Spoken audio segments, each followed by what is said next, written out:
பொய்க்காரர்கள் மேலே உட்கார்ந்து இருக்கிறதை நாம் பார்க்கிறோம். அவரை தொடர்ந்து அடுத்த ஆட்சியை பிடிப்பவர்கள் பொய்க்காரர்களை விட பெரிய பொய்க்காரர்களாக இருக்கிறதை பார்க்கிறோம். அனாவசியமான இலவசங்களை அறிவிப்பதும் இப்படி நிறைய காரியங்கள் எல்லாம் இருக்கிறது.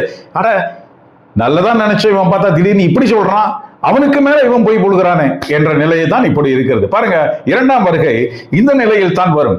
ஏன் அரசாங்கங்கள் இப்படி தன்னை உதிர்ந்த நிலையில் இருக்கிறது, உதிர்ந்து போகிற நிலையில் இருக்கிறது அரசாங்கங்கள். பாருங்க, இயேசு கிறிஸ்து எதுக்கு வருகிறார் தெரியுமா? அரசாங்கத்தை நிறுவுவதற்காக தான் வருகிறார். இறை ஆட்சி, அந்த ஆட்சியை நிறுவுவதற்காக தான் இயேசு கிறிஸ்து வரப்போகிறார். என்ன அடையாளம்?